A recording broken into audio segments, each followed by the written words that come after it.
Is Boise, Idaho a walkable city? I wanted to thank Ed for the question. In this video, I'm going to give you an overview of Boise, Idaho's walkability. If this is your first time to the channel and you want to know everything there is to living in Boise, Idaho, then subscribe below and tap the notifications so you can be the first to learn about the current market here in Boise, Idaho. My name is Craig, and the Living in Idaho team and I get calls and texts and emails every day from people just like you looking to make their move to Idaho. So whether you're moving in 9 days or 90, give us a call, shoot us a text, or drop us an email. Days, nights, or weekends, we would love to be your guide in making a smooth transition to Idaho. So you're thinking about moving to Boise, Idaho, and you're curious how walkable the city and the surrounding neighborhoods are. As we dive into today's topic, I'm going to touch on the Boise Greenbelt, downtown, and the surrounding neighborhoods to give you an overview. Then be sure to stick around till the end, where I'll wrap things up with a story about living in Eagle, Idaho. Before we jump in though, let's define walkability. And the way I'm going to define it is this. Walkability refers to the ability to safely walk to amenities within a reasonable distance, usually defined as a walk of 30 minutes or less. And I think that's a good way to put it. So first, let's start out with the big E on the eye chart, which is going to be the Greenbelt. So at this moment, we're not necessarily talking about neighborhoods or downtown. We're talking about this thing that Boise's done called the Greenbelt. The Greenbelt is a 25-mile tree-lined pathway that follows the north and the south sides of the Boise River. Next question is, where does the Boise Greenbelt start and end? The Boise Greenbelt, which is a cyclist and pedestrian trail, goes all the way from Eagle Island State Park in Eagle, travels from there through downtown Boise, and ends all the way east of the city at Lucky Peak Recreation Area. The Greenbelt is amazing. It provides access to business areas, neighborhoods, and parks. And that's one thing that's really unique about Boise and the Treasure Valley. The Greenbelt is really like a anchoring point to the city, like I said earlier, that just gives you access. It is so fun, whether you're gonna go to Simplot Park, or you wanna go wine tasting, or you wanna go down to the Boise Wave. It's a beautiful common area that the city has provided. Now let's talk about downtown Boise. Downtown Boise is very walkable. They've done a great job with their sidewalks, with bike paths so that the bikes aren't on the sidewalk, and the roads. There's a lot of one-ways on there, so it makes it kind of easy when you're crossing a road. You just really got to look one direction on a lot of the streets. In addition, there's lots of things to do down there, whether you're going to go sit at a park, go to a restaurant on Restaurant Row, do some shopping at the North Face, or you're going to go check out closets at California Closets, or you want to walk down to the zoo, or you want to walk to the river,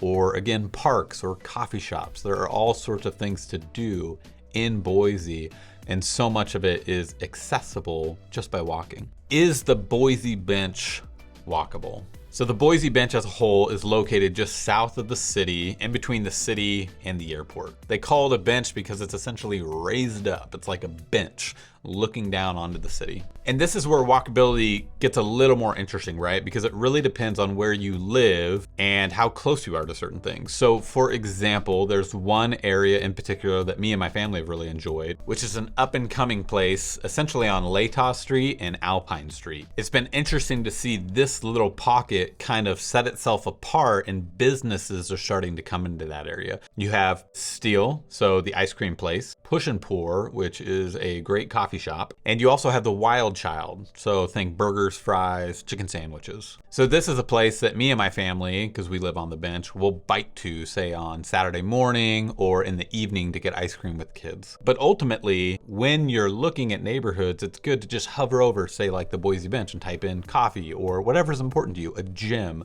or a park, and just find where these things are centralized, and then make that determination when you're moving somewhere like, okay, great. What are the things around this, and where would I need to live to get what I want? I just wanted to pause for a second. If you're enjoying this, feel free to like it. I'd appreciate that. And if you want to see more of this, if you're finding it helpful, then be sure to hit the subscribe button. And if you want to be notified when I make new films, then hit the bell next to the subscribe button. Thanks. Now let's talk about the north end, so just north of the city. The north end offers Hyde Park. Hyde Park is amazing. It's such a sweet area. The buildings are beautiful. The community is great.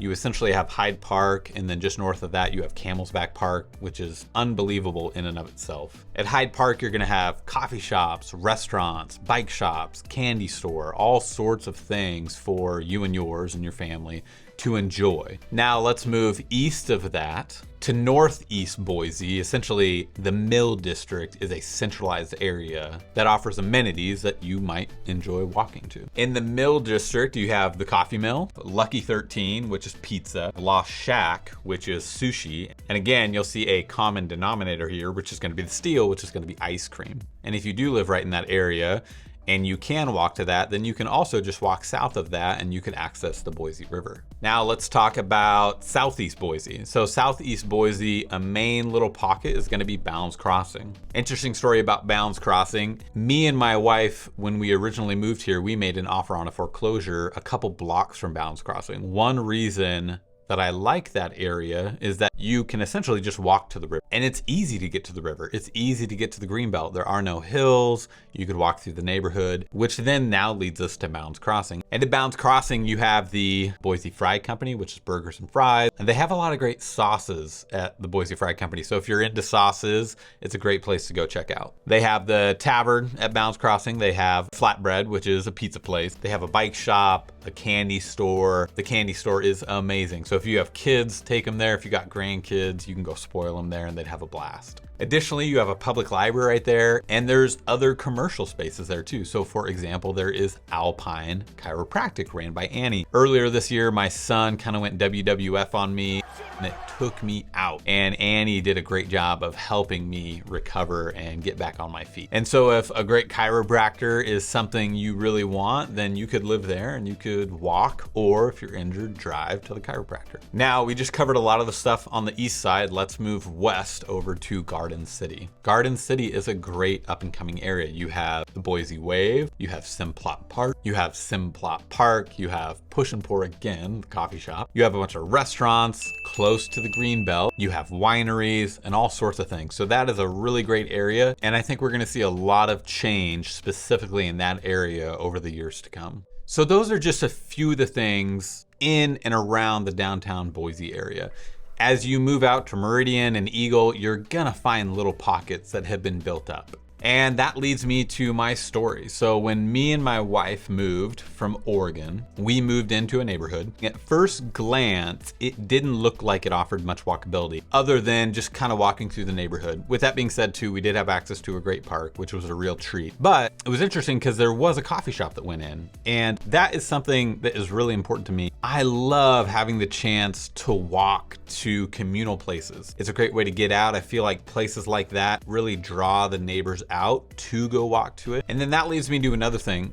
For us, me and my family, when we moved, walkability was really important to me. That was something that as we were researching cities and where we wanted to relocate to, that was something that really stood out to me about Boise. And that's something I really like about being close to the center of town. So again, we're on the bench, and I feel like it puts us in a really good location to easily get places. So not just walkability, but can we keep a short commute time? Are there restaurants and grocery stores and post office and UPS and all these places that we need to go? Can we live in an area where it's really close so that we don't have to have long drive times? And I feel like Boise has done a really, really good job with that. In fact, last year, Boise sent out a form asking residents to say, hey, how can we make the city better? How can we make it more walkable? How can we give you better access to the Greenbelt? So the Greenbelt, like I said earlier, is a huge trail that runs along the river. But then the big question is like, how do we make it easy, like the city, how do we make it easy for the residents to access that Greenbelt? And so they're putting a lot of thought and effort into making kind of inroads down to the Greenbelt through the neighborhoods. And it's really great to see them making that effort and to see things get better over time and find easy ways to get around without a car in the city.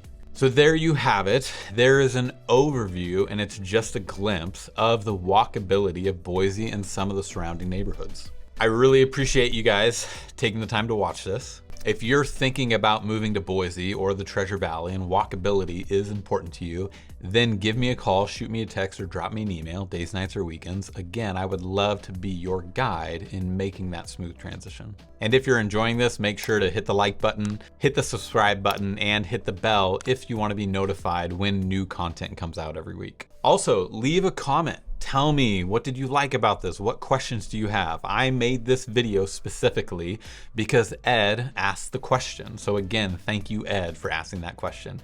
So what are your questions? Leave them in the comments down below and I will be sure to get back to you. Thank you for watching, and I will see you guys in the next video.